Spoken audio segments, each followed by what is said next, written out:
إذا ذكر الله وجلت قلوبهم وإذا تليت عليهم آياته زادتهم إيمانا وهم على يتوكلون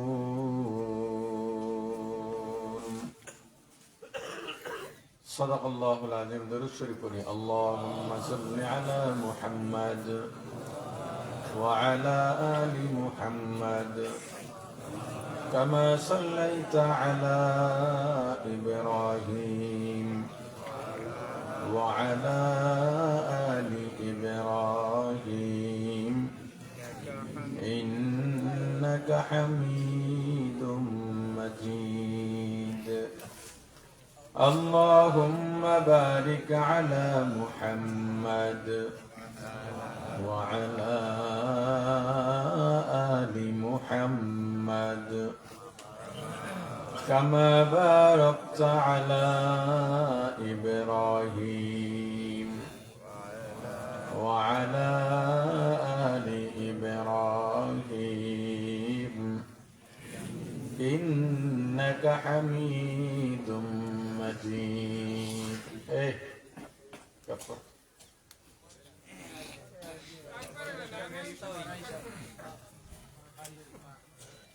يا حي يا قيوم برحمتك استغيث أصلح لي شأني كله ولا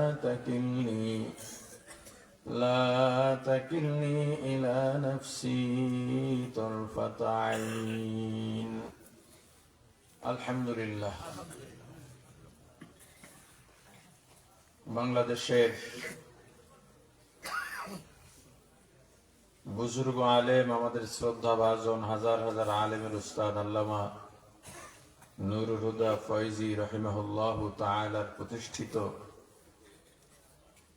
করিমপুর মাদ্রাসা ও দরবারের উদ্যোগে চরমনের নমুনায় 3 দিন ব্যাপী ওয়াজ মাহফিল ও হালকায়ে জিকিরের শেষ দিনের মোহতারাম সভাপতি মুআজ্জাজ মুকাররম হযরত উলামায়ে কেরাম, দূর দূরান্ত থেকে আগত ইসলাম প্রিয়, দিন প্রিয়, মর্দে মুজাহিদ, আল্লাহ রাব্বুল আলামিনের আশিকিন, জাকিরিন, শাকিরিন মুসলমান ভাইয়েরা, কলিজার টুকরা সমবয়সী যুবক ও ছাত্র বন্ধুগণ, পর্দানিশী মা ও বোনেরা, আল্লাহ তাআলার দরবারে লাখ কোটি শুকর ও সুজুদ।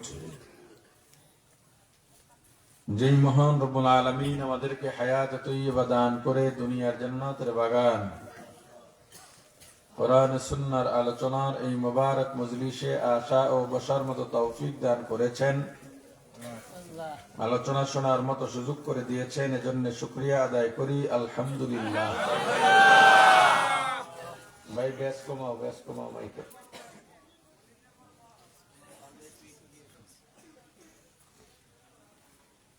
আল্লাহ বলেন ইন্নামাল মুমিনুন, মুমিন তো তারা, আল্লাযীনা ইযা যুকিরাল্লাহ, যখন আল্লাহর জিকির হয়, কি হয়? ওয়াজিলাত কুলুবুহুম, তখন তার কলবে কম্পন সৃষ্টি হয়। আল্লাহর জিকিরে যার অন্তরে কলবে কম্পন সৃষ্টি হয় সে মুমিন। মুমিনের এই গুণের কথা বলেছেন কে? আলোচ্য বিষয়টাও মনে রাখবেন, শর্তটাও মনে রাখবেন। যে আয়াতে কারিমা তেলাওয়াত করেছি, এই আয়াতে কারিমার আলোকে এই জায়গায় মুমিনের গুণ হলো যখন আল্লাহর জিকির হবে তখন কলবে কম্পন সৃষ্টি হবে। জিকির অর্থ স্মরণ করা। জিকির অর্থ কি? জোরে বলেন। আয়াতের মধ্যে কার স্মরণের কথা বলা হয়েছে? আল্লাহর স্মরণ। এটা দুই ভাবে হয়। একটা হলো জবানের মাধ্যমে, অন্তরে তো লাগবেই। অন্তরে যেটা থাকে সেটাই কথায় এবং কাজে প্রকাশ পায়।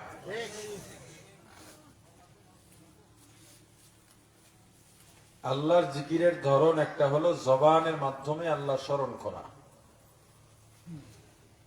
এই জবানের মাধ্যমে কিভাবে স্মরণ করব, কিভাবে জিকির করব, যেমন সুবহানাল্লাহ, আলহামদুলিল্লাহ, আল্লাহু আকবার, লা ইলাহা ইল্লাল্লাহ। আপনি যদি পীরের মুরিদ হন তখন ইল্লাল্লাহ যদি আপনার পীর সবক হিসেবে দিয়ে থাকে, পীরের সবক হিসেবে ইল্লাল্লাহ আপনার জন্য জিকির। তবে সাধারণত ইল্লাল্লাহ কিন্তু জিকির না। হাদিসে যত জায়গায় জিকির বর্ণনা করা হয়েছে কোথাও ইল্লাল্লাহ জিকির বর্ণনা করা হয়নি। তবে আমাদের আকাবিরে দিন ইল্লাল্লাহ জিকিরকে মুরিদের জন্য পীরের চিকিৎসা হিসেবে সম্মতি এবং সমর্থন দিয়েছেন। জবানের আরো জিকির, আল্লাহ, দরুদ, এটাও জিকির, ইস্তিগফার জিকির, তেলাওয়াত জিকির। এই জবানের জিকিরের মধ্যে সবচেয়ে উত্তম জিকির قال النبي صلى الله عليه وسلم أفضل الذكر لا إله إلا الله। জবানের জিকিরের মধ্যে উত্তম জিকির কি? আল্লাহ রাসূল অন্য জায়গায় বলেছেন আফজালুজ যিকরু তিলাওয়াতুল কুরআন। পবিত্র কোরআনুল কারীমের তেলাওয়াত হলো উত্তম জিকির। এই যে জবানের জিকির, আর একটা হলো দৃশ্যগত অঙ্গ প্রত্যঙ্গের মাধ্যমে আমল করার মাধ্যমে যেই জিকির করা হয়। সংক্ষেপে বললে বলা যায় জিকিরে লিসানি বা কওলি আর জিকিরে ফেলি বা আমলি। আল্লাহ বলেছেন জিকির যেটাই হোক, যখনই হবে, মুমিনের কলব যেই স্তরে বা যেই অবস্থায় আছে, আল্লাহর জিকির হলে, শুনলে বা দেখলে বা নিজে করলে মুমিন তার আগের অবস্থায় থাকবে না, তার কলব আগের অবস্থায় থাকবে না, তার অবস্থা পরিবর্তন হয়ে যাবে। বাংলাদেশে সিস্তিয়া সাবরিয়া তরিকার মুরব্বী কারি ইব্রাহিম রহমতুল্লাহ আলাইহি, তিনি ছাত্রদের নিয়ে আসরের পরে পেঁয়াজ রসুন লাগাতে গেলেন। কথা বলেন বাবা।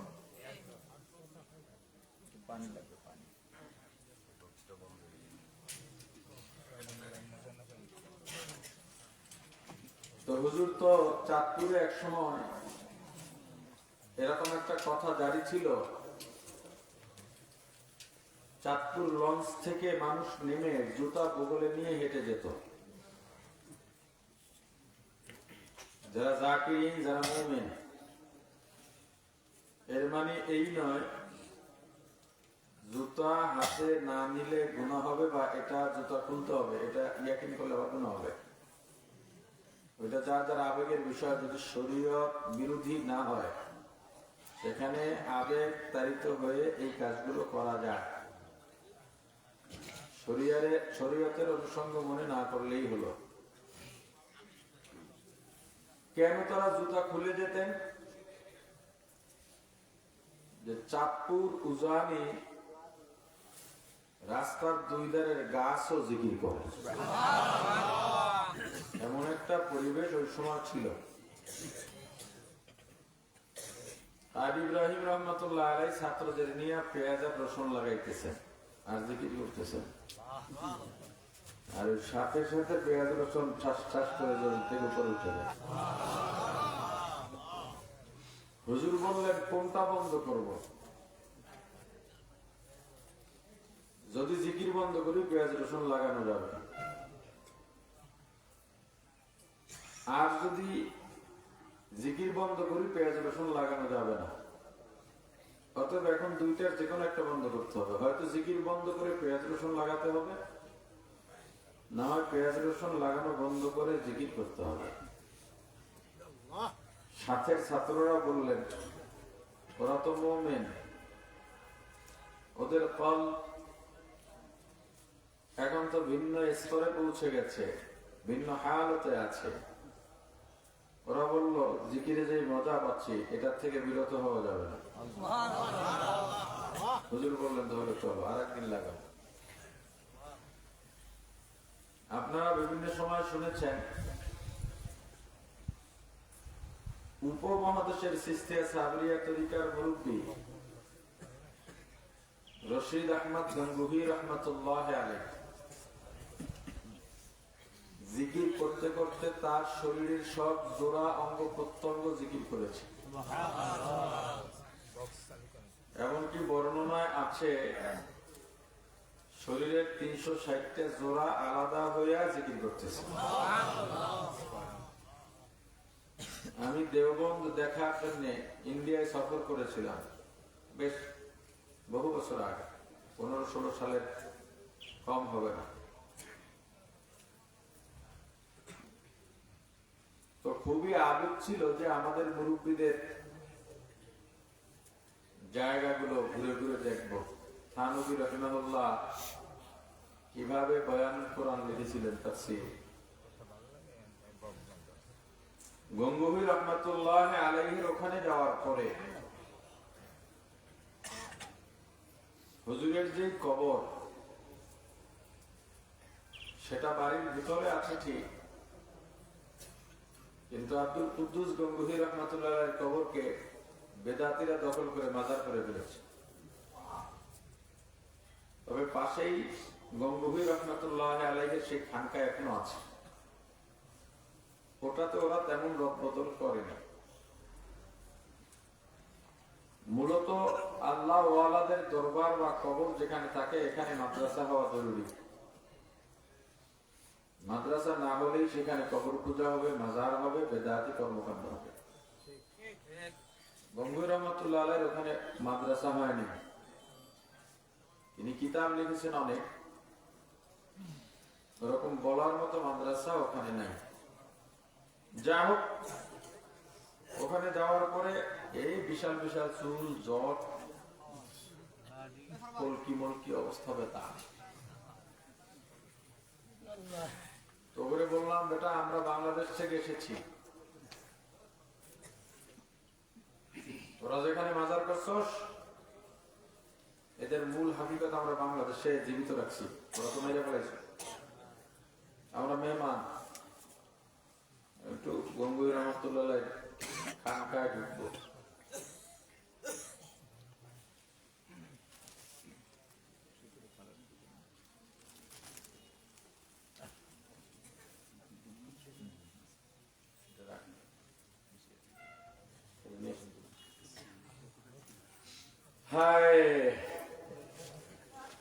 প্রথমে এক ঘরে ঢুকলাম, মনে করেন এরকম দরজা খুলে ঢুকলাম।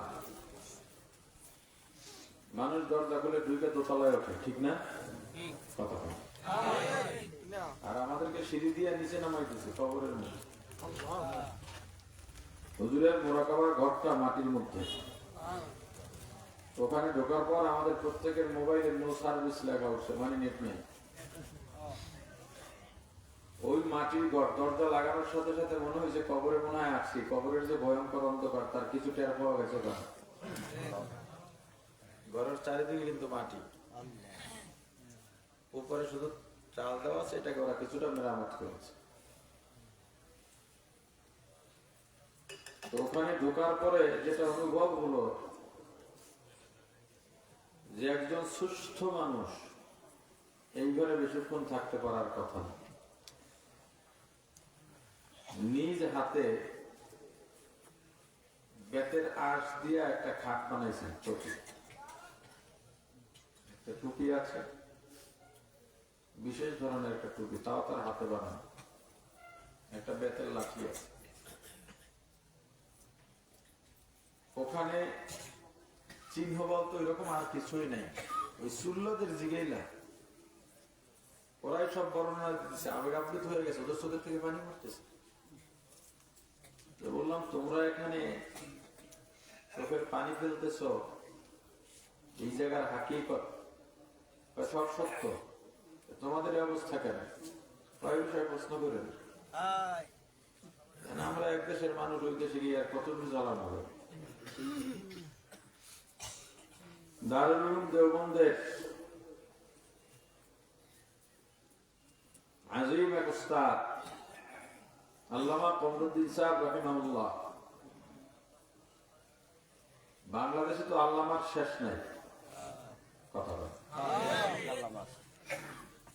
এই স্টেজের নাম যে কয়টা উচ্চারণ হয়েছে প্রত্যেকটা শুরুতে আল্লামা হয়েছে, আমি শুনছি বই। কিন্তু দারুল উলুম দেওবন্দে একজনকে আল্লামা বলা হতো, আল্লামা কমরুদ্দিন সাহেব। কেউ ডাকতেন মৌলভী সাহেব, কেউ ডাকতেন মৌলানা সাহেব। হুজুর আমাকে বললেন, তুমি বাংলাদেশ থেকে এসেছো, একটু রায়পুর যাবা।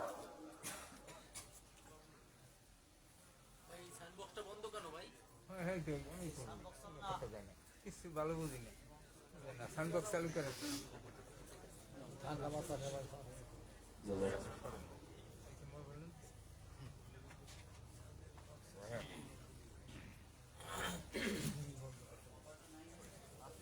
দারুল উলুম দেওবন্দ থেকে রায়পুর 70 কিলো দূরে।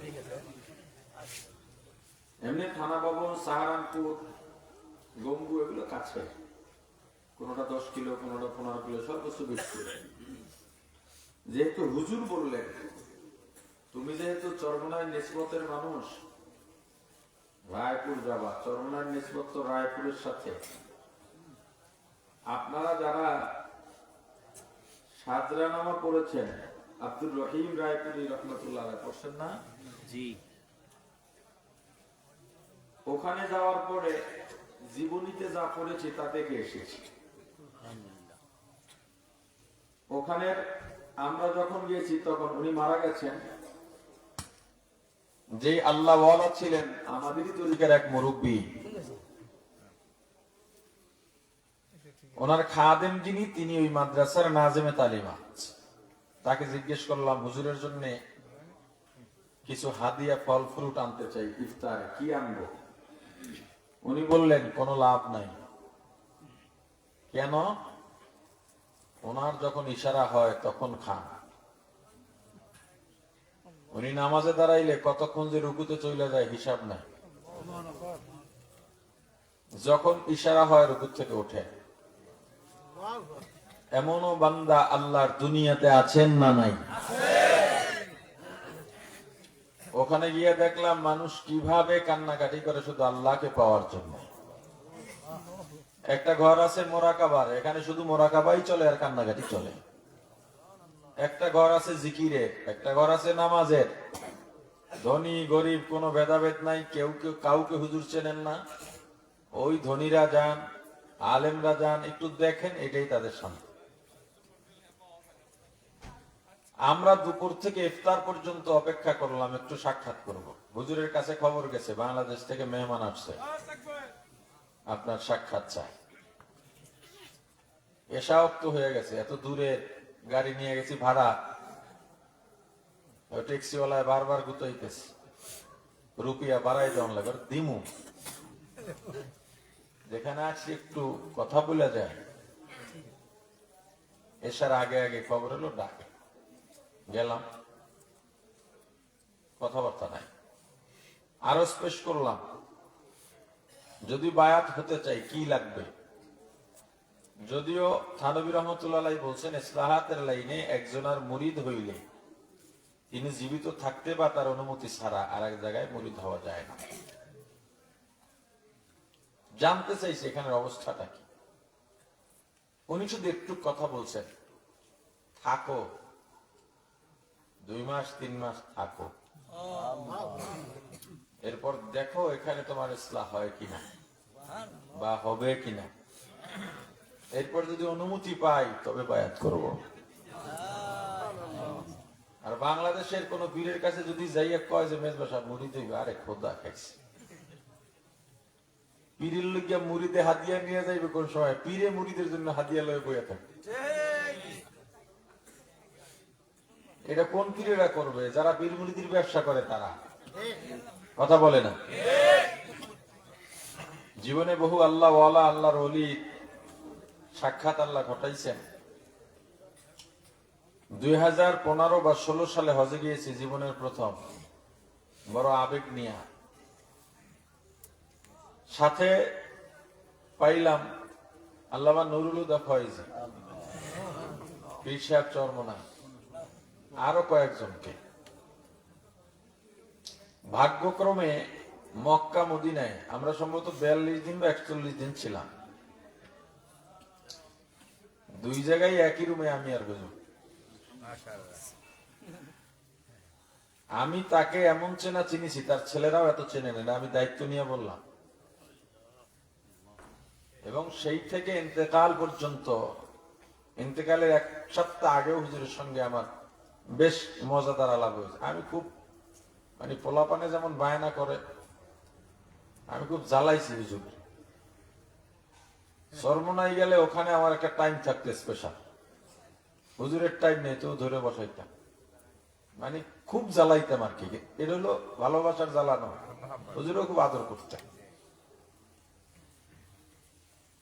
তার সবচেয়ে বড় গুণ যে আমি পেয়েছি, সব জায়গায় বলে বেড়াই। এবং হুজুরের ইন্তেকালের আগের রাতেও, আগের দিন ছিল আমার বাড়ির মাসিক ইসলাহি মাহফিল, সেখানে বরগুনা আরো এলাকার আলেমরা সারা রাত বসে আলোচনা, ফয়েজি সাহেব হুজুরের আলোচনা। তিনি কেমন, এই বুজুর্গদের আলোচনা উঠলে আমার একটা আলোচনার পাক ফয়েজি সাহেব হুজুরকে নিয়ে থাকত। আমি যে কথাটা বলি সেটা হলো, তিনি কারো গীবত বলতেন না, গীবত শুনতেন। এটা আপনার কাছে শুনতে মামুলি একটা বিষয় হতে পারে, কিন্তু এর চেয়ে কঠিন মুজাহাদা কি হতে পারে। হজের সফরে যতদিন ছিলাম, এই মুরব্বী মানুষটা, ওনার উসিলাই আমার ওখানে যতটুকু আমল করা বেশি হয়েছে। না তেন পোলাবান মানুষ, এখন থেকে আরো 10 বছর আগে, কম না তো। ওই সময়টায় আমার দ্বারা অত আমল করা সম্ভব হইত না, অবসর টাইমই কাটাইতেন। আর গেলে আমার নিয়ে যাইতেন যেখানে যাইতেন। হ্যাঁ, এখন আমি তো সবসঙ্গী ছাড়া চলতে পারি, মানে খাদেম ছাড়া চলতে পারি না। এটা ফুটানি না, মানে এটা যারা সফর করে এটা অভ্যাস হয়ে যায়। হুজুরও তো পারেন না, কিন্তু দুজনের একজনও তো খাদেম নেই না। আমি করছি কি, আমার 2টা জুব্বা, হজ শেষ, হজের পরও আমরা অনেকদিন ছিলাম, আমি ভিজাইয়া রাইখা বাইরে গেছি। নাস্তা মানে তো সবসময় খাইতে পারতাম না। এর আগে গোসল করছি, 3 জন ছিলাম ভিতরে, হুজুরে আমি আর চরমনের একটা লোক ছিল। নামের শেষে গরমে আছে।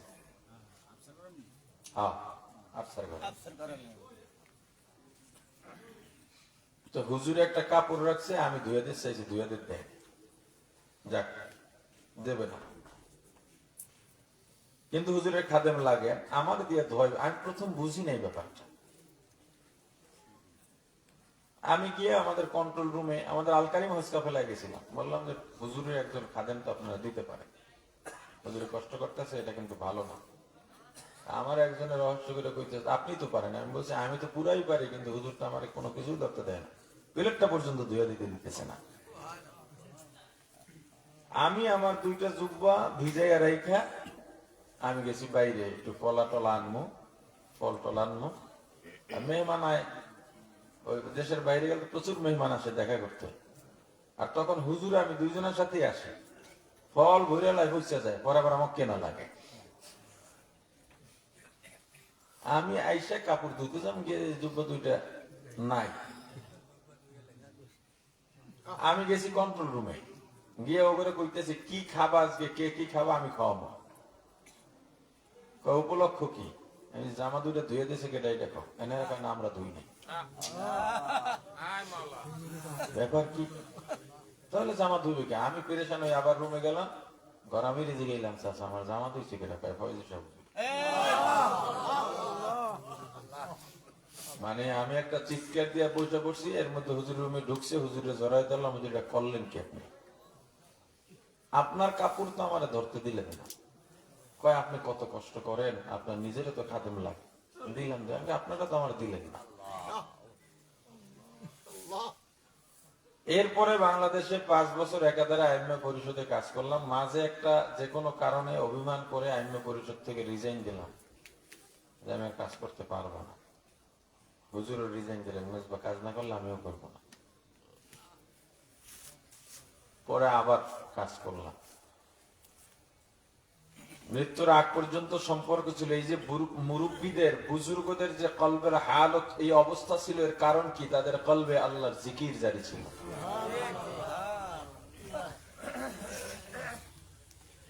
মুমিন হাঁটবে, কাজে আছে, হঠাৎ করে মসজিদে হালকা জিকির হইতেছে, কানে আওয়াজ আসছে, এ দেখবেন মন আউলে গেছে, এর আর ভালো লাগতেছে না। কেউ ডাক দিয়ে বাজারটা দিয়ে দেবে, না নিজে বাজার লইয়া গিয়া মসজিদে বসে, এদিকে রান্দা লাগে, রাইতে খাইতে পারবে না, মানে জিকিরটাকে দিয়ে লই। পাগলেরা বসছে, একটু আল্লাহর জিকিরটা করি। এই যে কলবে কম্পন, কম্পন বলতে কলবে আল্লাহর মহাব্বত পয়দা হয়। মুমিন যখনই জিকির হবে, তখন মুমিনের কলবে কি হবে? কথা বলে না, আল্লাহর মোহাব্বত, আল্লাহর ভালোবাসা সৃষ্টি হবে। তখন আর তার কিছু ভালো লাগবে না। মাঝে মাঝে টেনশনে পড়েন কিনা? পড়েন না? চিন্তা আসে কিনা? মাঝে মাঝে বিপদে পড়েন কিনা? মাঝে মাঝে খুশি হন কিনা? ওই খুশির সময় আপনার কেমন অবস্থা হয়? মনে করেন আপনার বাড়িতে আপনার সবচেয়ে প্রিয় সম্মানের ব্যক্তিটি আসবে। মনে করেন এখানে যারা চরমনের মুরিদ আছেন, আপনি যদি শোনেন ঈর্ষা বুঝুর আপনার বাড়ি যাবে কি, তখন আপনার ভিতরের অবস্থা কি এক থাকে না পরিবর্তন হয়? কেমন পরিবর্তন হয়? ওদিকে বউ রান্না বাড়া করতেছে, আপনি ওদিকে যান, কিন্তু মনের ভিতরে একটা উদাস উদাস ভাব, একটা পেরেশানি। এই কতক্ষণ এদিকে দৌড়ে ফোন দেন, কত দূর, কই নামলো, এদিকে রান্না ঠিক মতো হয়েছে নি। এই যে একটা বেকার আর অবস্থা, পেরেশানের সময় যে একটা বেকার আর অবস্থা থাকে, বিপদের সময় সবাই কথা বলে, আপনার মাথায় আপনি কথা শোনেন ঠিক, কিন্তু আপনার ভিতরে কিন্তু চিন্তা আর একটা। হ্যাঁ, আপনি যখন চিন্তা করেন যে আমার ছেলে অসুস্থ, তখন আপনার মন বেকার আর থাকে এক ধরনের। যখন সুস্থ হইয়া যায়, ছেলে হাসপাতালে সুস্থ, খবর পাইছেন, দেখতে যাবেন, বা ছেলে বিদেশ ছিল, প্রবাস থেকে আসছে, বাবা হজে গেছিল, হজের থেকে আসতেছে, এই কোন সময় ফ্লাইট নামবে। এই যে কলবের পরিবর্তন হয়, স্বাভাবিক থেকে আলাদা বেকার আর অবস্থা হয়, এইটাকে ওয়াজিলাত কুলুবুহুম বলে। ঠিক তদ্রুপ ভাবে যখন আল্লাহর জিকির হবে, কি হবে? জিকিরের পাওয়ার কতটুকু? গত 2 জুমা আগে যাত্রাবাড়ি মাদ্রাসা মসজিদে জুমা পড়ি, আমি ঢাকায় থাকি। তো মসজিদের বাইরে আমার 2টা ছোট ভাই, কাছে আমার কোম্পানিতেই চাকরি করে, 2জনই দাওরা পাশ করে বের হয়েছে। একজনের মাথায় টুপি নাই, জুমায় গেছে, ছোট জামা পরে, পাঞ্জাবি। আর একজনের মাথায় টুপি মানে ক্যাপ, ওই বারান্দাটা কাইটিয়া সেলাই করে দিয়েছে, ওর মাথায় বল্টুটা আছে, আর চারিদিকে একটা একটা ঋণের মতো ফুটা ফুটা। 2টারে ডাকলাম, তোমরা তো আলেম হইয়া বের হইছ, তোমাদের অবস্থা এটা কেমন? এখন তোমরা যারা নতুন বের হচ্ছ, তোমাদের সবার অবস্থাই এক, তোমরা ওদের মতো হয়ে যাও। উচিত ছিল তোমরা ঠিক থাকবা, তোমাদের দেখে ওরা তোমাদের মতো হয়ে যাবে। তোমরা যদি ওদের মতোই হইয়া যাও, তাহলে লেখাপড়ার দরকার ছিল কি? চুপচাপ দাঁড়ায় রয়েছে, ওরা খুব সম্মান করে, আমি ওদেরকে আদর করি। পরে আমি বললাম, হয়তো তোমাদের মনে এই চিন্তা আসতে পারে যে হুজুর, টুপি তো বড় কিছু না, আপনার মতো মানুষ টুপি নিয়ে কথা বললেন, এটা তো মাথায় না দিলেও গুনাহ নাই, যে কোনো টুপি মাথায় দিলি সুন্নত আদায় হয়ে যায়, এটা তোমরা মনে মনে বলতে পারো। তোমরা যদি এই প্রশ্ন করেই ফেলো, হুজুর টুপি একটা সাধারণ বিষয়, এটা নিয়ে আপনি ভাবে বলেন কেন, আমার তোমার জবাব দেওয়ার যোগ্যতাও নাই, পৃথিবীর কেউই পারবে না। কারণ আসলে কথা সত্য, টুপি এমন কোন বিষয় না যেটা নিয়ে বিতর্ক সৃষ্টি করতে হবে। টুপি নরমাল, মাথায় দিলে সওয়াব, না দিলে কি নেই, কথা বলে না। এটা একটা ছোট্ট আমল। এটা কি শরিয়ার বিধানে টুপি মাথায় দেওয়া একটা ছোট্ট আমল, কিন্তু আমল ছোট হলেও এটার প্রভাব তোমাদের জানা নাই। এই টুপি তোমার ঈমান ও আমলের একটা পতাকা। এই টুপি তোমার ঈমান ও আমলের একটা লোগো। যদিও হাদিসে আছে মুসলিম ও অমুসলিমের পার্থক্য করার আমল হলো নামাজ, কিন্তু এই জমানায় মুসলিম ও অমুসলিমের পার্থক্য করার অন্যতম সিম্বল হলো এই টুপি। শুধু এইটাই না, এই ছোট্ট আমলটার প্রভাব কতটুকু আপনারা বলেন তো। টুপি মাথায় দিয়ে সিনেমায় ঢোকা যাবে না। আমলটা টুপি বড় না ছোট? আমলটা ছোট না বড়? কিন্তু প্রভাবটা কি? সিনেমায় ঢুকতে দিচ্ছে না। প্রভাবটা কি? এই যে এখন যত চা দোকান আছে সব জায়গায় একটা শয়তানের বাক্স আছে। চা একটা ফ্রি, চা খায় একটা, 2 ঘন্টা টিভি দেখা ফ্রি। আচ্ছা আপনারা বলেন, ওই টিভির সামনে যদি একজন মুরব্বী বসে থাকে টুপি মাথায় দিয়ে করে থাকে, মাথায় কি আছে? পাশের থেকে যে দেখবে সে বলবে না, মুরব্বী আপনি টুপি মাথায় দিয়ে এই জায়গায় বসে রয়েছেন, শব্দটা কি বলে? টুপি মাথায় দিয়ে বসেছেন। এমন কি যদি কেউ বিড়ি সিগারেট টানে তখনও বলে মিয়া মাথায় একটা টুপি, বিড়ি সিগারেট টান, কথা কয় না? তাহলে টুপির প্রভাব, যদিও আমলটা ছোট, প্রভাব কত বড় এর কোন হিসাব নাই। আচ্ছা মদ খাইতেছে চাইবার জন্য, একটা মদ দেওয়া, মাথায় টুপি দিয়ে ওই মদরাটা যাইতে পারবে না। ও গেলে বাকি কয়টা আরো পিটাইবে, বেটা তুই মদ খাইতেছিস, টুপি মাথায় দিস, কয় সমস্যা নেই, কয় না টুপি যতক্ষণ আছে তোর মদ দিব না। প্রভাবটা কত! ঠিক তদ্রুপ ভাবে জিকির, এটা শরিয়ার মাপকাঠিতে পালাইলে ছোট্ট একটা আমল, শরিয়ার মাপকাঠিতে পালাইলে। কিন্তু যখনই ইসলাহি লাইনে ঢুকবেন, কলকে শুদ্ধকরণের লাইনে ঢুকবেন, তখন জিকিরের চাইতে প্রভাবশালী আমল আর নাই। জিকির মানুষকে আল্লাহর সঙ্গে এমন ভাবে জোড়ায়া দেয়, একা একা বসবেন, মাঝে মাঝে গুনগুনাইয়া দুনাল জাহরি আল্লাহ জিকির করতে বলছেন, জেহের আওয়াজ নিষেধ করেছেন। এটা দিয়ে অনেকে দলিল দেয় জলি জিকির জায়েজ নাই, জোরে জিকির জায়েজ নাই। আসলে ভুল। জেহের বলা হয় সাধারণ আওয়াজ থেকে উঁচু আওয়াজ যেটা, ওটাকে জেহের বলে। কথা বোঝেন? কি বুঝছেন? এই আমি কথা বলি এখন আপনার সাথে। আসসালামু আলাইকুম, ভালো আছেন? হ্যাঁ ভালো। লা ইলাহা ইল্লাল্লাহ, এটা হলো সাধারণ আওয়াজ।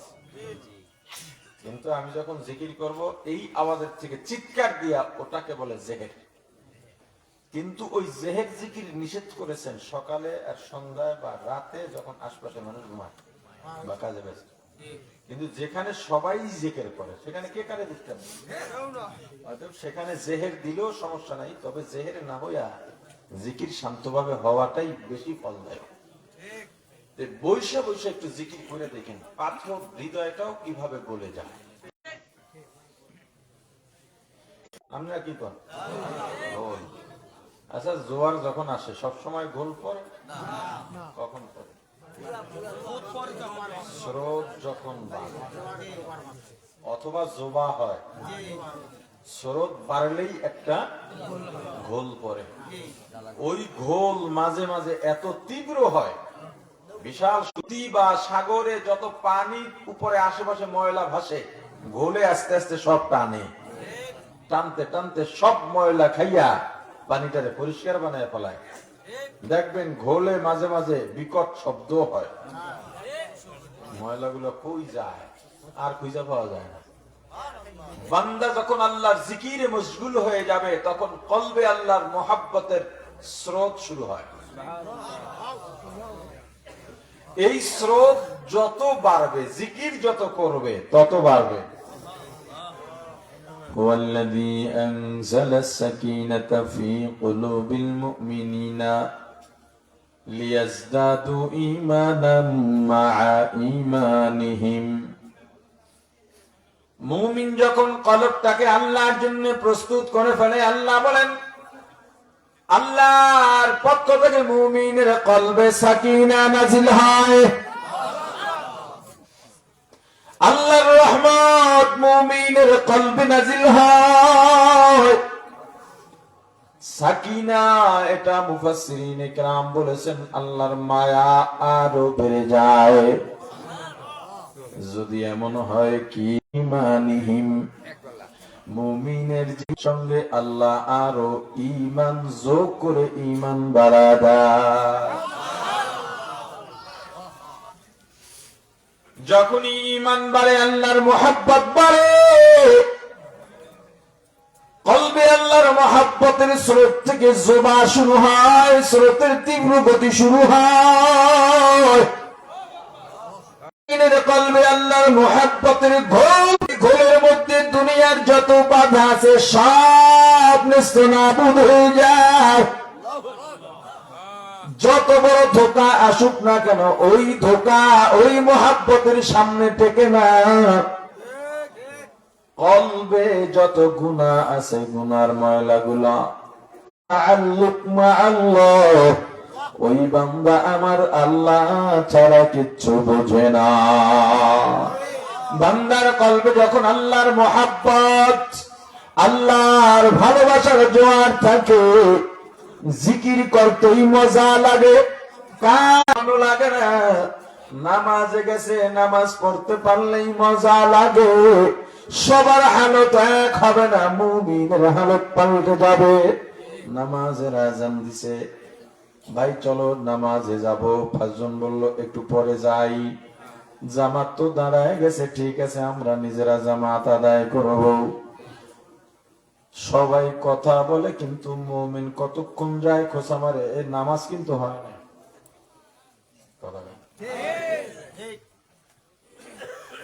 ঠিক আছে খানা খাই এলো, মুমিনের ভালো লাগে না, নামাজটা পড়ে লইতাম।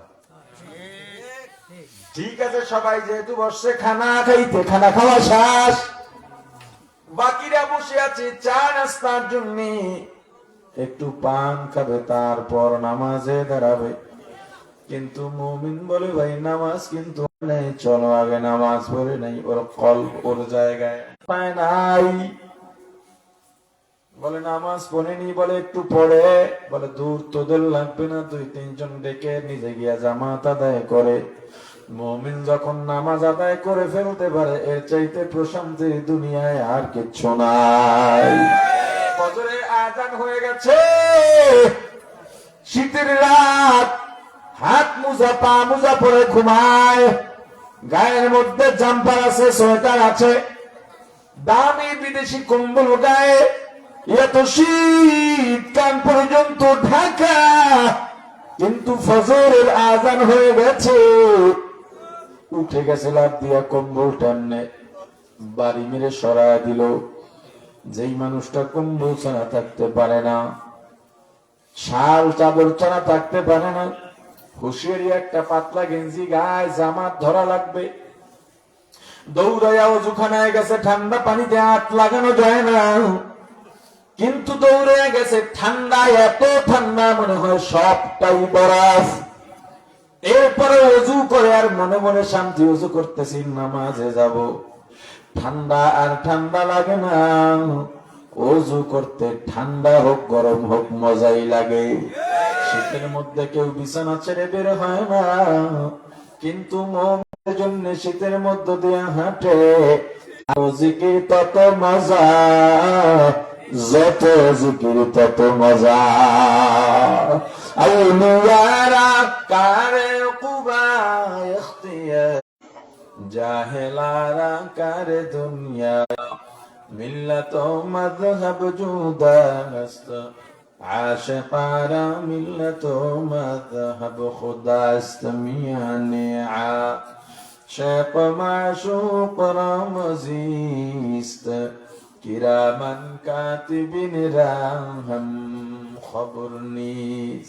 প্রাণের ভাই আমার, মুমিন আবার কোন কোন মুমিন আছে অ্যালার্মও দেওয়া লাগে না, রাত ৩টা ৩:৩০টার সময় ঘুম ভেঙে যায়, দুনিয়া নীরবে ঘুমায়, আল্লাহর বান্দা ঘুমাইতে পারে না, যায় নামাজ বিছায়, ওযু বানায় যায় নামাজ বিছায়, নামাজের দ্বারা ব্যস্ত, নামাজের রক্ত হয়ে গেছে, ডাকে চলো নামাজ আদায় করি, কেউ লুডো খেলে, কেউ মোবাইল খেলে, মোবাইলে গেমস খেলে, কেউ গল্প করে, নামাজ বিছাইয়া দলকে মসজিদ বানাইয়া আমার, কিন্তু মুমিন দোকানদারি করে আর অন্তরের মধ্যে আমার আল্লাহ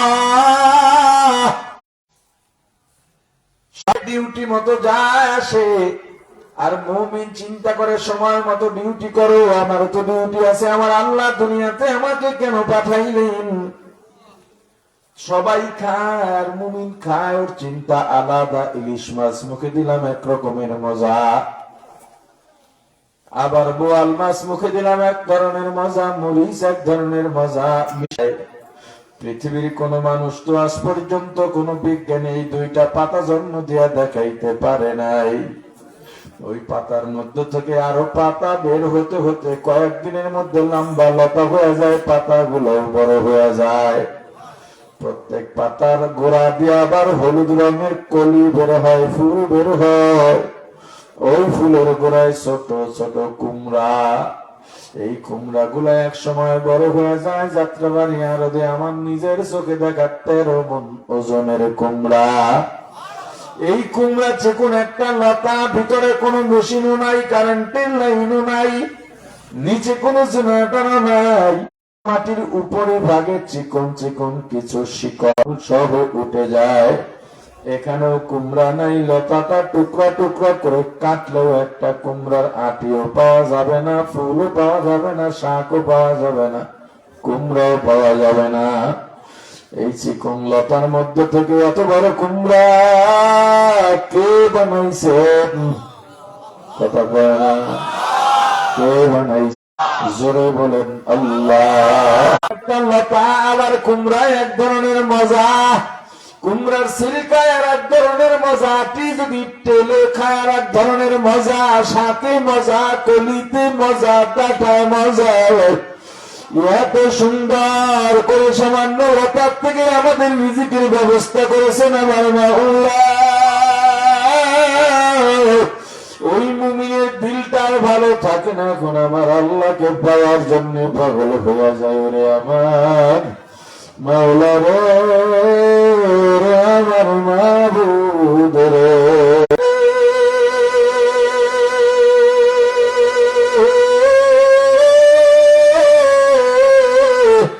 আমার দয়ার মাবুদ রে, কোথায় গেলে পাবে তোমার ঠিকানা, কোথায় গেলে পাবে তোমার ঠিকানা, বলেন আমার দয়ার মাওলা রে।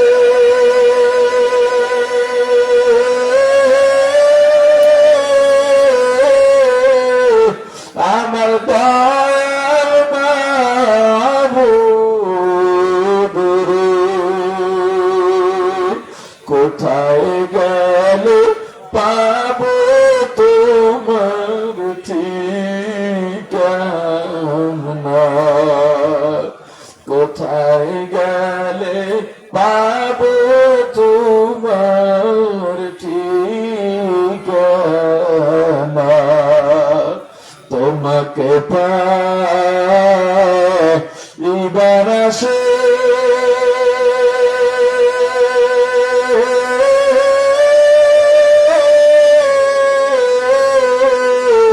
ঘুরিয়া বিদে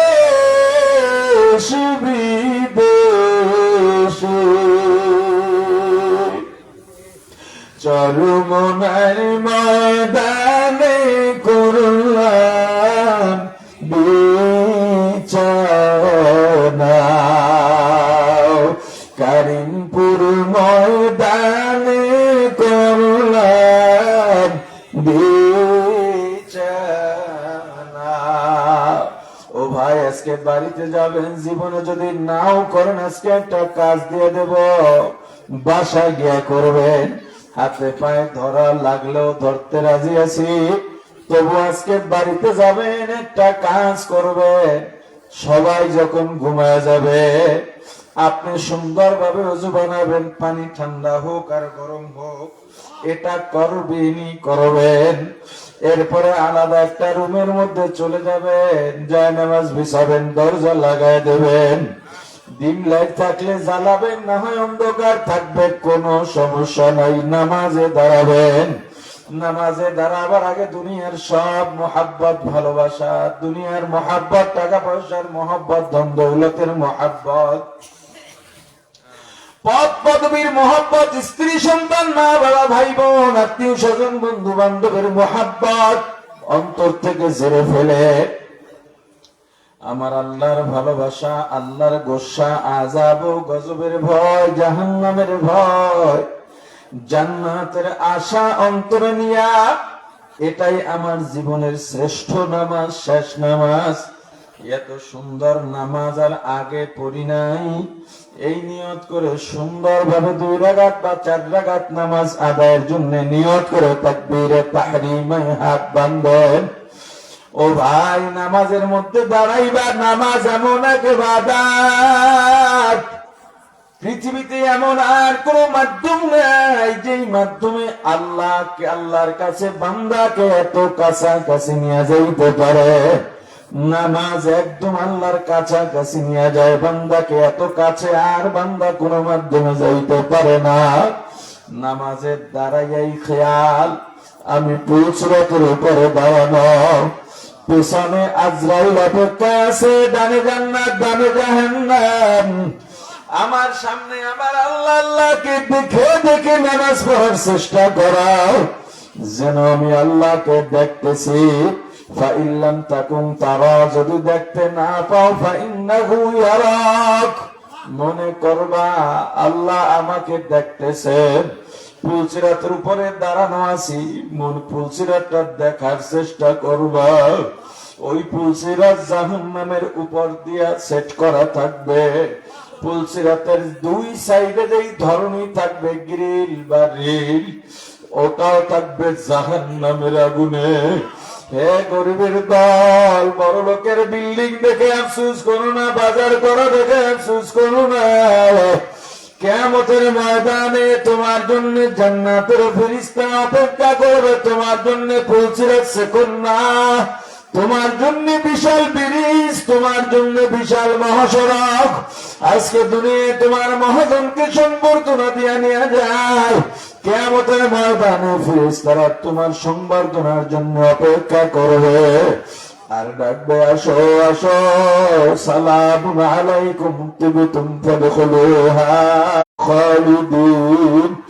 আমি পুলসিরাতের কাছে কবুল না হয়, আমি যদি কিয়ামতের ময়দানে এই পুলসিরাত কেটে কেটে ওই জাহান্নামের মধ্যে পড়ে যাব। এরপর ওই জাহান্নাম দেখার চেষ্টা করো। জাহান্নামের ফেরেশতারা পৃথিবীর সবচাইতে ওই জাহান্নামী বড় বড় শব্দ করবে, এত ভয়ঙ্কর হবে জাহান্নামীদের কানের পর্দা ফেটে মাথার মগজগুলো শরবতের মতো হইয়া আর এক কান দিয়া বের হয়ে যাবে।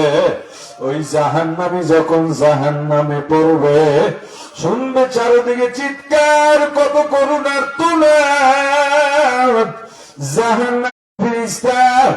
ওদিকে কিসের জাহান্নামীকে জাহান্নামের ফেরেশতারা জাহান্নামের আগুনের হাতুড়ি দিয়া এত জোরে জোরে মারতেছে,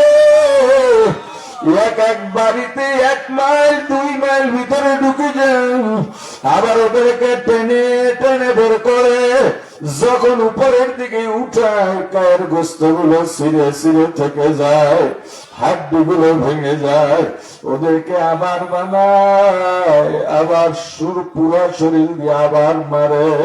আর একদিকে শুনবে আর তো করুন, বাঁচাও বাঁচাও বাঁচাও। আর পারি না, তোমাদের কি দয়া হয় না, মায়াও লাগে না? বলবে ওদিকে কিসের চিৎকার, বলবে ওদিকে একটা জাহান্নামের মাথার উপরে জাহান্নামের ফেরেশতারা উত্তপ্ত পানি ঢালতেছে, এমন গরম, ওই মাথার উপরে পানি দেওয়ার সঙ্গে সঙ্গে গায়ে বস্তুগুলো খসে খসে পড়ে যায়। আর একদল জাহান্নামীকে দেখবে দৌড়ায় আর আফসোস করে, আর আফসোস করে, কি করলাম বলবে ওরা কারা? বরাবরে ওরা একদল জাহান্নামী, এমন একদল জাহান্নামী, ওই জাহান্নামীর ওয়াল বাইতে বাইতে বাইতে 70,000 বছর ওয়াল বাইতে বাইতে আর একমাত্র এক হাত বাকি আছে।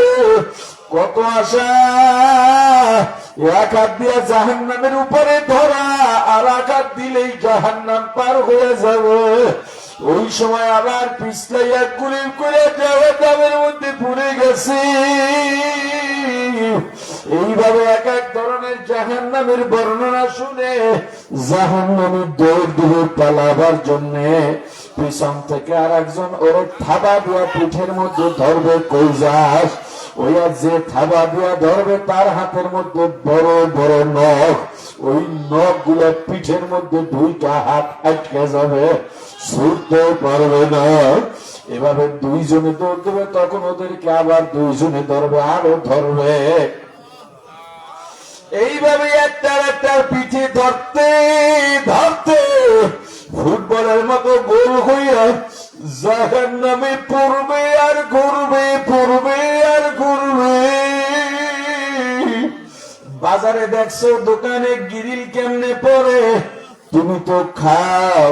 আমার মাদ্রাসার অফিসের একটা হোটেল নাম করা গিয়া সামনে দাঁড়াইছি, তাকাইয়া দেখি ওই যে গ্রিল একটা গ্লাসের মধ্যে আটকানো, নিচে আগুন, ওই আগুনের মধ্যে গ্রিল ফেলানো না, উপরে ঘোরে।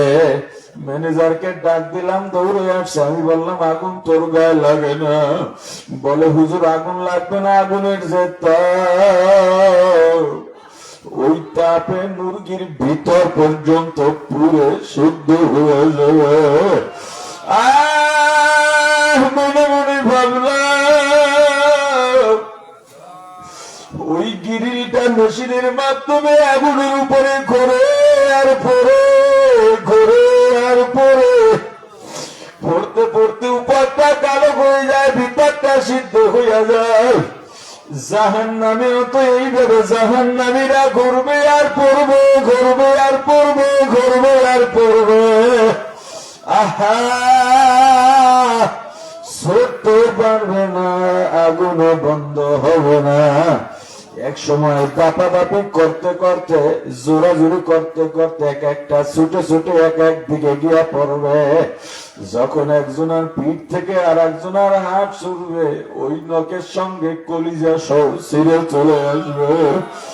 এ মুমিন, ওই জাহান্নামে যাইতে পারবি নি, চিন্তা ভাবনা করে কবরে যায়। আর একদল জাহান্নামী আজকে দুনিয়া যারা আমার মাওলারে ডাকো না। আল্লাহ বলেন, ওরে বান্দা, এত দয়া করলাম, এত মায়া করলাম, তুই যখন তোর মায়ের গর্ভের মধ্যে 8-9 মাস হয়ে গেছে, গর্ভের বয়স, তোর মা হাঁটতে পারে না, চলতে পারে না, খাইতে পারে না, ঘুমাইতে পারে না। বান্দা, তোর মা যদি হোসট খাইয়া পইরা যাইতো, গর্ভের মধ্যে তোর মাথা থাতলাইয়া যাইতে পারত, হাত ভেঙে যাইতে পারত, পা ভেঙে যাইতে পারত। তোর মা হোসট খাইয়া পড়ে নাই কেন জানিস? তোকে পাহারা দিয়েছে আমি আল্লাহ। ওরে বান্দা, তুই যখন দুনিয়ায় আসছো, কেমন একটা সুরাত দিয়ে আসছো কোনদিন সম্ভব? ওরে বান্দা, চিকিৎসা বিজ্ঞানীরা বলে, দুনিয়ার যত শক্তিশালী মানুষ হোক না কেন, মাত্র 43 থেকে 44% যন্ত্রণা সইতে পারে, এর বেশি পারে না, তাইলে মারা যায়। আর একজন মা যখন সন্তান প্রসব করে, মায়ের যন্ত্রণার পার্সেন্ট থাকে 52 থেকে 54। চিকিৎসা বিজ্ঞানীরা অবাক, এরপরে তো মা বাঁচার কথা না, কেন বাঁচে? আমার আল্লাহ বলেন, এ বিজ্ঞানীরা, তোদের বোঝার কোনো বয়স হয় নাই, তোদের জ্ঞান হয় নাই। এ বান্দা, এটা তোর মায়ের কেরামতি না, বড় আমি আল্লাহ তোর উপরে দয়া করে মায়া করে তোর মাকে বাঁচাইয়া রাখছি, কারণ তোর মায়ের চাইতে ভালো খাবেন তুই আর পাবি না। ওরে বান্দা, তোর ক্ষুধা লাগলেও কাঁদিস, মশায় কামড়াইলেও কাঁদিস, ব্যথা পাইলেও কাঁদিস, শীত লাগলেও কাঁদিস। কান্না ছাড়া তোর কোনো ভাষা নাই। তোর ভাই বলতে পারে না, বোন বলতে পারে না, খালা বলতে পারে না, মামা বলতে পারে না, ফুফু বলতে পারে না, চাচা বলতে পারে না, কেন কাঁদিস? এমনকি তোর বাবা বলতে পারে না, কিন্তু কখন কিসের জন্য কাঁদিস, কান্নার সঙ্গে সঙ্গে তোর মা বুঝে ফেলে এটা তোর মায়ের যোগ্যতা না। বন্ধু, এখানেও আমি আল্লাহ তোর উপরে দয়া করে মায়া করে তোর মায়ের ভেতরে একটা সেন্সর লাগাই দিছি। তুই কখন কিসের জন্য কাঁদিস তোর মায়ের সেন্সরে ধরা পড়ে যায়। এ সন্তানের বাবা, একটু মিলাইয়া দেখো, গভীর রাতে বাসায় গেছো ঘুমাবা, সন্তানের কান্নায় ঘুমাইতে পারো না। এদিকে তোমার বিবি দেখো ঘুমায়, সন্তানকে কোলে নিয়ে থামাইতে পারো না, বিবিকে রাগ করে ডাক দিলা। হুজুরদের জবানে শুনি সন্তান কান্না করলে মা ঘুমায়া থাকতে পারে না, তুমি কেমন মা? ওকে একটু দুধ দাও, খাওয়াইয়া ঘুম পাড়াও। বিবি জবাব দেয়া বলে, আমি ঘুমাই নাই, আপনাদের কথা সব শুনি। তাহলে ওকে খাবার দাও না কেন? ও কান্নাকাটি করে, তোমার কি মায়া লাগে না? বলে, ওর ক্ষুধা নাই। তাহলে কেন কাঁদে? একটু কষ্ট করে ফ্যানটা ছাইড়া দেন। ফ্যান ছেড়ে দিছু, সন্তানের কান্না বন্ধ হয়ে গেছে। আবার সন্তান মায়ের পিছনে হামাগুড়ি খায়, হাবুর গায়ের কান্দে, তুমি ডাকলা ওকে একটু খাবার দাও, বলে না ওর ক্ষুধা নাই। তাহলে কেন কান্দে? বলে একটু কোলে নেন। কোলে নিছো, কান্না বন্ধু হয়ে গেছে। আবার বাইরের থেকে ফিরছো, এখনো দেখো কান্দে, মনে করছো কোলে নিলে ঠান্ডা হবে। কোলে নিছো, কিন্তু সন্তান কোলে থাকতে চায় না। দেখবা তোমাকে থাপ্পড় মারে, লাত্তি মারে, দাড়ি ধরে টান মারে, সিরা ফেলে, তোমারে কামড় মারে। সন্তানের মা দৌড় দিয়ে আসে আর বলে, একটু দেন, ওর ক্ষুধা লাগছে, খাওয়াইয়া দি। আমার এত মায়ার মাওলা, এত মায়ার মাওলা, ওই আল্লাহর সঙ্গে নাফরমানি কেমনি করো আমার ভাই? আল্লাহর মহাব্বত ভালোবাসা কি তোমার অন্তরে নাই? জোরে ডাক দাও আল্লাহ, আরো জোরে ডাক দাও আল্লাহ। আল্লাহ বলেন, ওরে বান্দা, তোকে আমি দাঁত দিলাম, হাড্ডি শক্ত বানাইলাম, তোর জবানে ভাষা দিলাম, আস্তে আস্তে বড় বানাইলাম, জ্ঞান দিলাম, বড় হইয়াই তুই আমি আর আল্লাহকে চিনলি না। ওরে বান্দা, সারাদিন কাজ করো, ক্লান্ত হয়ে যাস, আমি আল্লাহ তোকে রাত দিলাম বিশ্রামের জন্য। অথচ আমি আল্লাহ শেষ রাতে আসি আর ডাকি, আয় বান্দা আয়, আব্দুল্লাহ, আব্দুর রহমান আয় আয়, তোর মনে কি দুঃখ আমি আল্লাহকে বল, তোর কি চাওয়া আমি আল্লাহকে বল। ওরে বান্দা, তোকে আমি তাহাজ্জুদে ডাকছি পাই নাই, ফজরে ডাকছি পাই নাই, যোহর আসর মাগরিব এশা ডাকছি পাই নাই, তোরে মাহফিলে ডাকছি পাই নাই। বান্দা, দরুদ ইস্তিগফারে জিকিরে ডাকছি পাই নাই, রমজানের সাহারিতে ডাকছি পাই নাই। আজকে যদি তুমি আমার আল্লাহকে একবার আল্লাহ বলে ডাক দিতা, আমার আল্লাহ 100 বার মতান্তরে এক ডাকে 10 বার জবাব দিয়া দিতেন। আল্লাহ বলেন বান্দা তুই ঘুমাস, আমি আল্লাহ লা তাখুযুহু সিনাতুন ওয়ালা নাওম, আমি আল্লাহ ঘুমাই না, আমাকে তন্দ্রা ধরে না। বান্দা কেন জানো, তুই যদি গভীর রাতে উঠে আমি আল্লাহকে ডাক দেই